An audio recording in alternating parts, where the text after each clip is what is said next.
우리가 이제 절제를 그럼 왜 하느냐? 우리는 되게 형식주의에 빠지기 쉬운 거예요. 언제나. 율법 같은 느낌으로. 율법주의. 기독교에서 얘기하는 거는 세상에 어딘가는 오히려 밥을 더 먹어야지만 되는 사람이 있을 수도 있잖아요.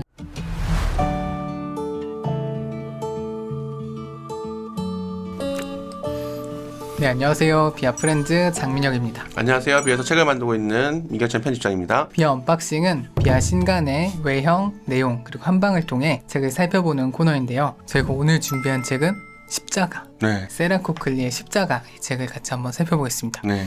이거를 약간 리언박싱이라 할지 언박싱이라 할지 고민됐어요. 이게 원래 문고판으로 나왔던 책이잖아요. 네. 근데 이번에 좀 새롭게 재출간 된다고 네. 들었습니다. 그래서 리언박싱이라고 하기에는 네. 저희가 지금 ISBN 등록도 거의 다시 등록을 했거든요. 그러니까 계정 증보판으로 등록을 했어요. 분량도 많이 늘고 전면적인 컨셉도 제가 보기엔 예전과는 좀 다른 방식으로 해가지고 사실상 새 책이다. 네, 새 책이다. 예전 세라코클리 십자가는 그 사순절 고난주간에 네. 약간 맞춰가지고 나와서 읽어볼 만한 책이었다면 이 책은 사순절의 시작과 끝을 마무리할 수 있는 책으로 좀 바뀌었다고 생각을 하고 싶습니다. 네. 그럼 약간 새 책인 것처럼. 네. 근데 저는 약간 문고에서 시선으로 승격됐다 이런 느낌을 받았었거든요. 아, 그렇게 하기에는 그 세라코클리 교수님한테 좀 누가 될 만한 이야기고요. 네. 어떻게 보면 그 전에 그 당시에 제가 이 책을 처음 기획했을 때는 네. 시선들 시리즈가 존재하지 않았고 그 시리즈를 낼 생각도 하지 못했기 때문에 어떻게 보면 그 둘이가 섞여 있었는데 본래 자리를 찾아간 거라고 딱 제자리를 진짜 찾은 것 같아요. 네. 이게 사실 그렇게 막 간단한 내용은 아니잖아요. 그렇죠. 책이. 네. 약간 심오한 통찰을 담고 있는데 약간 문고로 소개하기엔 약간 가벼워 보이는 느낌이 있어서 네네네네. 시선 같은 느낌이 잘 어울리는 것 같습니다. 네. 일단은 디자인이 네. 조금에서 잘 안 보이는데 이게 네. 약간 영성 아니면 조직신학? 영성입니다. 영성. 네. 그렇죠. 영성 문양이 들어가 있고 네. 이 색에도 의미가 있나요? 비아 문고 십자가에서 썼던 그 색을 그대로 썼거든요. 근데 그때 왜 그걸 썼냐면은 이게 그 퍼플 레드예요. 사순절 기간이 네네. 상징하는 게 보라색이잖아요. 네. 근데 여기서 세라코클 강조하는 게 사랑과 배신의 불가분력이 얽혀 있는 복잡한 드라마. 어떻게 보면 저는 피와 포도주가 함께하는 오. 그런 걸 떠올렸고, 그리고 예수님께서 우리가 이제 성찬하실 때 포도주를 주시면서 이게 내 피다라고 했잖아요. 네. 그 둘을 동시에 연상시킬 수 있는 퍼플 레드를 골랐습니다. 대가의 소품을 소개하는 시선대 시리즈. 네, 네, 그럼 저희가 본격적으로 내용을 조금 살펴볼게요. 네. 세라코클리에 대해서 조금 네. 소개해 주시죠. 세라코클리는 어쨌든 20세기 현재 지금 영미권을 주도하는 조직신학자 중에 한 사람이고, 그 위상이 어느 정도냐면 크리스천 센츄리라고 되게 네네. 유명한 미국의 이제 양대 그 크리스천 투데이가 있고 네. 크리스천 센츄리가 있잖아요. 크리스천 센츄리에 그런 글이 있었어요. 왜 세계에는 세라코클리가 필요로 하는가? 그런 특집이 실리고 호주에서도 세라코클리 컨퍼런스가 열렸어요. 맞아요. 한 사람을 상대로. 그럴 정도로 하고. 살아있는 사람인데. 네. 그리고 예전에 지난번에 제가 상처 입은 알면서 순위를 잘못 얘기를 하기는 했는데 그 처치 타임즈에서 그 상처 입은 알이 되게 높은 순위에 있었다고 했잖아요. 그 못지않게 높은 순위에 있는 현대 조신학 저작 중에 하나가 세라코클리의 조신학 4부작으로 기획돼서 1권만 나왔지만 그 1권이 2000년 역사 통틀어서 선정된 100개 중에 한 개로 선정이 됐습니다. 저도 예전에 랜선 신학교 할 때 네. 세라코클리 강의가 하나 있었거든요. 네네. 고영상 박사님이. 네네네. 근데 저희가 막 자료 찾아보니까 어디 잡지에서 선정한 세계 8대 신학자 세라코클리가 있더라고요. 네. 근데 막 그 라인업이 되게 쟁쟁한데 네. 딱 세라코클리가 있어가지고 네. 이렇게 대단한 분이시다 네. 막 그랬었는데. 뭐랄까 우리가 통념적인 여성 신학자라고 하면은 갖게 되는 어떤 이미지가 있잖아요. 있죠. 되게 여성으로서의 어떤 그 권리를 내세우고 되게 현대적이고 그리고 좀 약간 전통적인 것을 굉장히 강하게 비판하는 그런 것을 가부장제의 유산이라든지 이런 것으로 해서 전체적으로 그런 것을 총괄적으로 수정하고 좀 개정하려고 하는 그런 움직임. 그런데 조금 거기서 조금 결이 코클린 좀 다른 게 물론 그런 현실의 어떤 그런 우리의 유산에서 어떤 남성 중심적이라든지 가부장적인 문화가 있는 건 많았지만 기독교 안에 전통 유산 안에는 그걸 극복할 수 있는 유산이 충분히 있다. 그래서 그 전통을 다시 사유하고 이어받아서 어떤 현대적인 문법이 아니라 현대적인 사상과 대화를 소홀히 하지 않으면서도 기독교 전통이 갖고 있는 그 폭발적인 잠재성, 그 해방적인 능력에 대해서 굉장히 적극적으로 개진하고 받아들이는 그런 점에서 굉장히 독특한 조신학자라고 할 수 있습니다. 그래서 이 책은 이제 제목이 십자가, 사랑과 배신이 빚어낸 드라마. 우리가 보통 이제 그 사순절 시기가 도래해가지고 사순절 묵상집을 꼽으면 가장 대표적으로는 제가 보기에는 작년에 저희가 내서 하는 그 플레밍 러트리지의 책이 가장 제가 보기에는 그 사순절 묵상의 어떤 모범 사례 같은 경우인데 뭐냐면 예수님의 십자가 죽음에 대해서 아주 다 포커스를 맞추고 네. 이를테면 가상칠언에 대해서 집중적으로 생각하고 그런 거죠. 그것이 통념적으로 가장 일상화된 루트고 그게 좋은 것도 맞는데 아주 자칫하면은 그 사건이 이뤄지기까지 굉장히 복잡 다단한 그 성서에 담긴 복음서에 담긴 풍경들을 그 예수님께서 그 죽음을 맞이하실 정도까지 이끌고 간 인류와 예수님과의 그리고 더 나아가서니까 인류와 하나님과의 관계가 일어나는 굉장히 복잡 다단한 상호작용을 못 보게 되는 거 확률이 있는 거죠. 그래서 결과적으로는 그래서 예수님의 십자가에서의 죽음에 대해서도 더 나아가서는 부활에 대해서도 깊게 생각하지 못하는 부작용이 있을 수 있다. 그냥 딱 죽음, 부활 이것만 딱 그쵸. 떼놓고 복음서의 내러티브를 놓치게 되는 예. 그런 게. 이를테면 예수님께서 우리의 죄를 위하여 돌아가셨다고 했을 때 우리 죄라는 게 그냥 우리 죄 때문에 돌아가셨어. 근데 우리 죄에 대해서 사실 진지하게 숙고하지 못하면 사실은 그 죽음에 대해서도 되게 가볍게 생각해버리는 거죠. 네. 그래서 우리 죄와 예수님과 그 인류 사이에서 일어나는 복잡 다단한 상호작용이 좀 더 그것이 드러내는 드라마에 주목할 때 우리는 예수님의 십자가의 죽음과 그 부활에 대해서 더 깊게 생각해볼 수 있게 된다. 이런 포커스를 맞춰서 세레코클리는 그것을 주제로 나눠가지고 예수님께서 순환에 이르시기까지 이를테면 발을 씻겨드린 여성이라든지 네. 베드로라든지 유다라든지 이런 인물을 한 명씩 조명하면서 그 사람과 예수님이 조명하는 가운데 무엇이 드러나는지 이것이 우리의 기독교적인 이해, 신앙의 이해에 어떤 것을 비춰주는지를 하나씩 살펴보고 있다는 점에서 굉장히 이 책이 좀 사순절 묵상집을 굉장히 제가 보기엔 좋은 책 중에 하나라고 저는 생각합니다. 다른 묵상집과 좀 차별화되는 요소이기도 하고요. 그래서 부제 드라마 이걸 좀 강조하셨고. 네네. 코클리 하면 네. 욕망을 좀 신학적으로 이렇게 탐구한. 네. 그래서 원제도 약간 그런 의미가 좀 담겨 있죠. 그렇죠. 그 드라마라는 게 어떻게 보면 그 사순절 기간이라는 것이 뭐냐라고 했을 때 세라코클리는 결국엔 우리를 욕망을 전환시키는 기간이다라고 이해를 한 것 같아요. 근데 그 욕망을 전환시키는 것은 내가 내 욕망을 바꿔야지 이렇게 하는 게 아니라 우리 자신이 진짜로 원하는 것을 한 커플 우리의 정체를 파악하는 거. 그래서 우리가 진짜 원하는 게 뭔지를 직면할 때 그 속에서 우리가 되게 불편한 지점. 근데 그것을 성서 인물들과 이야기를 읽어 나감으로써 네. 우리의 욕망, 우리가 어떻게 보면 우리가 진짜 욕망이라고 생각하지만 사실은 이 사회 체제라든지 문화적으로 되게 순응하게 되면서 알게 모르게 덧입혀진 그런 인물들을 마주하고 그 속에서 이건 나의 참된 욕망이 아닌 거구나. 아니면 내 욕망이 뒤틀렸던 거구나. 이런 것을 발견하면서 서서히 욕망을 우리의 욕망의 방향을 바로 잡는 거. 그게 이제 제가 보기엔 사순절 기간이고 비아 문고 시절과 이 책의 가장 큰 형식적인 가장 큰 차이는 네. 처음에 세라코클리가 기도에 관해서 쓴 글이 있어요. 기도 우리에게 기도를 가르쳐줘서 그래서 일종의 네네. 세라코클리가 풀어 쓴 주기도문 해설이 있는데 이게 사순절 애초에 사순절을 시작하면서 세라코클리가 쓴 글이거든요. 그래서 기도란 과연 무엇인가? 우리는 이 사순절을 시작하면서 무엇을 기도해야 하는가? 라는 글로 시작해서 그때 얘기하거든요. 기도라는 거는 역설적으로 기도하기를 구하는 것이다. 간구에 대한 간구이다. 네, 간구에 대한 간구이다. 그것은 그 간구를 간구하려면 결국에는 돌이키고 우리가 어떻게 하려는 욕망, 우리가 어떻게 해가지고 우리 자신을 바꾸는 것에서 벗어나서 어떻게 보면은 그분께서 우리를 바꿔주시길 고대하면서 그분께서 우리의 욕망의 정체를 밝혀주시길 고대하면서 성령께 우리를 맡기고 그러면 성령의 그 인도를 받아서 우리는 어디로 가게 되느냐? 바로 예수의 자리로 가게 된다.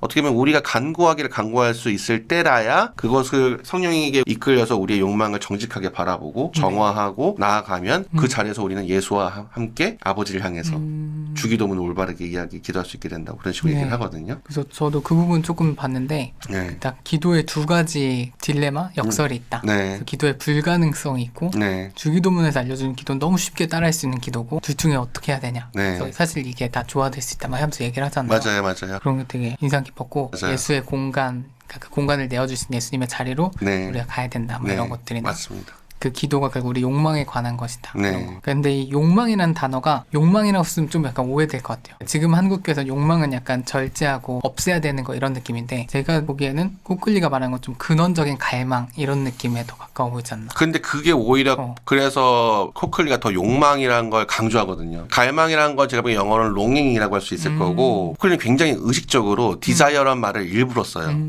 왜냐면은 사실은 우리에게 그 자잘한 욕망들 있잖아요. 실제로 네네, 되게 그쵸. 우리가 뭔가 알게 모르게 갈망과 욕망을 구분하려고 하는 거는 우리 욕망 중에서도 뭔가 좋은 성스러운 게 게 있고 막 뭔가 너무- 거룩한 파트가 있고 뭔가 속된 파트가 있고 뭔가 그런 거 아니라 우리의 속된 파트 욕망이 변모되어야 한다는 따로 이게 둘로 나불러지는 게 아니라 이를테면 우리의 식욕이라는 것이 그 자체로 부정하거나 이런 게 아니라 우리가 보면 자연적인 갈망인데 어떻게 보면 그것이 예수 그리스도를 통해서 하나님께서 우리를 다가오심으로써 넘어서서 좀 더 근원적인 것을 향할 수 있는 영혼의 음식을 맛보는 전조이자 증상으로서 우리를 살게 해주고 덕분에 다시 오히려 오늘을 더 충실하게 살아가면서도 이것이 더 온전해질 날을 기대할 수 있게 만드는 그런 점에서 되게 세라코 클리는 욕망이라는 말을 되게 오히려 좀 더 쓰기를 원하는 사람. 그렇게 되면 약간 양자택일처럼 그쵸. 하게 되거든요. 이를테면 남녀 간의 사랑은 뭔가 저급해 보이고 그 육체적인 또 사랑은 또 그 중에서도 더 안 좋아 보이고 뭔가 그런 식으로 사랑의 것을 등급을 나누고 뭔가 더 뭔가 플라토닉한 사랑 아니면은 뭔가 그런 식의 사랑만이 되게 고결한 사랑 같고 근데 제가 보기에는 기독교는 언제나 몸과 정신의 불가분성 그리고 육체와 어떤 영혼의 불가분성을 얘기하고 그런 남녀 간의 사랑이 그 자체로 더러운 게 아니라 그것은 어떤 하나님과의 더 근원적인 것을 영혼을 가리키는 전조이자 동시에 하나님의 사랑을 어떻게 보면 맛볼 수 있는 우리에게는 매개인 거죠. 그렇기 때문에 사실은 남녀 간의 사랑 자체의 육체성을 부정할 게 아니라 그 육체성이 어떠한 방향으로 나아갈 것이냐가 더 중요해지는 거죠. 그게 좀 더 맞는 방향인 것 같아요. 네. 저희가 창조를 선하다고 인정한다면 하나님 지으신 모든 것들이 선용될 수도 있고 악용될 수도 있고 네. 거기서 이걸 다 어떻게 긍정적인 방향으로 네. 바꿔갈까 이런 게 좀 더 중요한 방향인 것 같은데 그렇죠. 가장 제가 보기에는 많은 신학자들이 지적하는 게 안 좋은 방식이 그것을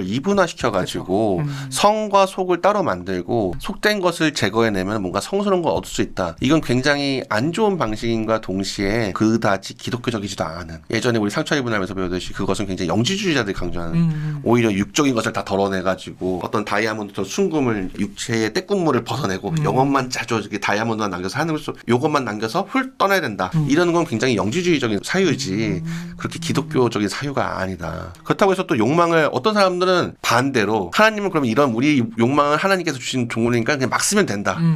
그건 또 아니라는 거죠. 그쵸. 어떻게 보면 세속 사회가 어떻게 보면 그런 사회가잖아요. 네. 너의 욕망을 그냥 긍정해. 욕망 다 좋은 거야. 자연스러운 거야. 네, 자연스러운 거야. 근데 사실은 그것도 아니란 거죠. 우리는 기독교에서는 원죄를 인정하고 우리의 욕망이 어느 시점에 그 태초에 인간의 어떤 공로로 인해서 욕망의 방향이 일그렸다. 그렇기 때문에 욕망의 전환을 필요로 한다. 그래서 욕망을 바로잡고 욕망이 전환돼서 방향을 뒤집어서 제자리를 찾나가는 작업이야말로 기독교 신앙의 핵심이라고 보는 게 세라코 클리고 그것을 여태까지 그런 논의를 진행해온 신학자들이 끄집어 와가지고 그 욕망의 전환과 기도가 굉장히 불가분의 또 관계를 맺고 있고 그와 또한 동시에 또 이제 기독교의 여러 가지 다양한 의례라든지 그런 것들도 깊은 관계를 맺고 있고 그것을 하나씩 삶의 자리에서 바꿔가는 게 네. 이 기독교 신앙의 여정이다. 이게 사순절의 읽기가 되게 괜찮다는 생각이 드는 게 네. 지금까지 사순절 하면 왠지 다 뭐 음식도 막 금식해야 될 것 같고 네. 미디어 금식해야 될 것 같고 되게 네. 경건하게 막 절제된 생활만 해야 될 것 같고 이런 분위기들이 있잖아요. 네. 그렇게 막 우리가 억누르고 뭔가 억제하고 이런 게 아니라 우리 욕망을 새롭게 하는 기간이다. 그쵸. 이렇게 바라보는 게 더 조금 더 그러니까 제가 보기에는 우리가 이렇게 절제를 그럼 왜 하느냐? 우리는 되게 형식주의에 빠지기 쉬운 거예요. 언제나. 율법 같은 느낌으로. 율법주의. 기독교에서 얘기하는 거는 욕망이 바로잡는 것. 우리 안에는 탐식이라는 거는 그러니까 식욕은 자연스러운 거지만 탐식은 과잉된 거잖아요. 그렇기 때문에 그런 탐식이 넘쳐나는 세상 속에서 절제를 하는 거는 되게 좋은 걸 수도 있죠. 근데 그 절제 자체가 뭔가 좋은가기보다는 그걸 통해서 우리의 음식을 먹는다는 것의 욕망의 방향이 어떻게 돼야 되는 것일까? 를 상상을 일으켜야 된다는 거죠. 그렇기 때문에 또 다양한 방식으로 누군가는 이 세상 어디에선가는 물론 대부분의 이 현대 과도 비만 사회에서는 절제 음식을 금식하고 이런 게 좋은 걸 수도 있지만 세상에 어딘가는 오히려 밥을 더 먹어야지만 되는 사람이 있을 수도 있잖아요. 그러니까 그것을 일괄적으로 좋아하는 게 아니고 각자리의 자리에서 각자 욕망이 방향될 수 있는 정도를 측정할 수 있는 방식을 해서 상상력을 또 훨씬 더 많이 할 수 있게 해주는 네. 과연 어떤 게 나의 욕망을 다시 보게 해주고 다시 돌이켜서 하나님께로 인도하는 길일 것인가. 지금 내 생각에 나의 욕망이 지금 뒤틀리면 어떤 걸까? 어떤 사람은 제가 보기에는 누군가는 너무 자신에게만 방향이 치우쳐져 있어가지고 누군가는 이웃을 향해서 자기가 시간이라든지 돈이라든지 이런 것을 더 투자하는 게 자기 욕망의 전환일 수 있겠죠. 근데 어떤 사람은 너무 남의 거를 챙기느라고 정작 자기의 몸과 영혼을 돌보지 않는 경우가 있어요. 네. 그럴 수도 있잖아요. 그렇죠. 그리고 아니면은 자기 가족은 어떤 가장인데 남의 거를 막 신경 쓰느라고 정작 자기 가족은 소홀히 하지 않는다. 그럼 그 사람한테서 사순절에서 절제해야 될 거는 바로 가족에게 충실하는 거겠죠. 그런 식으로 해서 우리가 이런 사순절이라든지 우리 신앙에 있어서 자기 점검을 할 때 방향한 게 일률적인 게 아니라 정말 자기가 터한 상황에 걸맞는 욕망의 전환의 길을 찾게끔 돌이켜보는데 이 십자가라는 책이 좀 도움이 될 수 있을 거다. 그럼 좀 이 책을 읽는 팁이 있을까요? 이 책은 말 그대로 세라코 클리가 한 드라마식으로 했거든요. 네. 그리고 크게 어떻게 보면은 요번에 이제 기도에 관한 글을 처음 추가함으로써 사순절 시작과 끝을 마무리할 수 있게 해놨어요. 거예요. 그래서 사순절을 시작하시면서 전반부에 나오는 기도에 관한 글을 보시고 이제 본격적으로 이제 성주간을 앞두기 전에 한 2주 전쯤에 이 책을 보시면 사순절의 시작과 끝을 굉장히 좀 유익하게 마무리하실 수 있지 않을까. 그리고 김진혁 교수님의 해설도 네. 있잖아요. 그쵸. 해설을 먼저 볼까요? 나중에 볼까요? 그거는 본인이 이제 세라코클리라는 사람이 너무 궁금하다. 애초에 그럼 세라코클리라는 사람이 궁금하다고 하실 경우에는 이 해설글을 먼저 보시는 게 좋을 수도 있고 일단은 이 이야기에 좀 더 집중하고 싶다. 그러면은 이걸 하신 다음에 김진혁 교수님의 글을 본 다음에 훨씬 더 많은 도움을 받을 수 있겠죠. 그러면은 편집장님이 뽑은 이 책의 한방. 그 세라코클리가 굉장히 이제 글을 로아이암스라는 또 다른 방식으로 되게 상상력을 일으키고 좀 묵상 깊게 들어갈 수 있는 요구하는 그런 문화적인 능력을 또 하고 있는 신학자거든요. 그걸 잘 보여주는 그 요번에 새로 추가된 그 기도에 관한 글에서 한번 읽어보도록 하겠습니다. 16페이지 쪽인데요. 하느님의 나라가 임하는 것을 깨닫는 요령 하나를 말씀드리겠습니다. 그건 바로 기도의 잔에 부서진 파편을 우리의 몫으로 받아들이는 것입니다. 절망적으로 산만한 우리의 기도는 우습고 슬프고 무의미하고 지루하고 때로는 비극처럼 보이기까지 합니다. 하지만 이런 비극에 너무 진지하게 몰입해서는 안 됩니다. 우리는 기도를 하며 나열한 말들이 우리를 스쳐 지나가 버리는 모습을 봅니다. 그럴 때 손을 흔들어 보내주십시오. 뒤틀린 욕망의 그물에 사로잡혀 있는 그 말들은 우리가 인간임을, 문물 있고 분투하는 인간임을 보여줍니다. 우리의 그 우스꽝스러운 인간성을 자각하고 이를 놓아줌으로써 우리는 모든 것을 하느님께 돌려드릴 수 있습니다. 그 아래는 더 깊은 욕망이, 우리의 모두의 욕망이 흐르고 있으며 이는 보다 근원적인 욕망입니다. 하느님 나라, 그분의 통치에 대한 욕망, 그를 향한 절박한 욕망이 그곳에 있습니다. 욕망의 파편들이 쌓인 더미 아래 깊은 곳에 그 나라가 언제나 우리 가운데서 우리를 기다리고 있습니다. 저도 이 부분 되게 인상 깊었어요. 네. 기도의 잔에 네. 부서진 파편. 네. 그러니까 이렇게 딱 기도를 하는데 이게 내가 잘하고 있는 건가? 네. 그냥 쓸데없는 말만 늘어놓은 것 같은데 네. 뭔가 기도가 하나님께 뭔가 닿지 않을 것 같은데 막 이런 그런 좌절들을 경험하잖아요. 그것은 한편으로는 우리가 그런 시시각각 끊임없는 다양한 발행과 욕심과 유혹과 이런 걸 휘둘리는 인간이라는 걸 보여주는 증거이자 동시에 뭔가 우리 안에서 그것이 파편이, 우리 스스로도 이렇게 파편이라는 걸 알고 있잖아요. 이가 내가 정말 하고 싶은 말은 아니야 라는 걸 기도를 하면서도 인정해요. 그러면은 그것을 그냥 놓아주라는 거죠. 그럼 그 깊은 곳에서는 사실은 더 깊은 무언가가 우리 안에, 내가 아직 그 말을 찾지 못했고 하지만 나는 그것을 정말 간구하고, 그러니까는 여기 지금 내 파편적인 것들은 그냥 놓아버리는 게 현명하다는 걸 더 받아들일 수 있는, 그리고 바로 그곳에 하나님 나라를 향한 욕망이 있다. 네, 그래서 저희가 오늘은 세라코클리의 십자가 이 책을 같이 한번 살펴봤는데요. 올해는 기도 노트가 없는 거죠. 네. 그거 되게 어색한 것 같아요. 3년간 함께했던 네. 기아 기도 노트 없이. 기도노트는 어떻게 보면 지금 3년마다 3년 3부작이 완성이기 때문에 기도노트가 필요하신 분들은 우리의 첫 번째 기도노트를 쓰시면 되는 거고요. 지금 저희가 향후에 계속 하고 있는 거는 1, 2월 달에 저희가 하는 거는 그 사순절 기도노트를 3년 주기로 하는 걸 쓰시는 분들을 위해서 사순절을 더 깊게 들어갈 수 있는 일종의 묵상, 그리고 예수님에 대해서 좀 생각할 수 있는 그런 책들을 내는 게 저희의 향후 계획입니다. 네, 그래서 이번 사순절에는 이 코클리의 십자가 이 책을 읽으시면서 좀 우리의 욕망에 대해서 또 이 기간을 어떤 시간으로 채워야 할지 고민해보는 기간이 되면 좋을 것 같습니다. 그럼 저희는 다음에 또 좋은 책으로 돌아오겠습니다. 감사합니다. 감사합니다.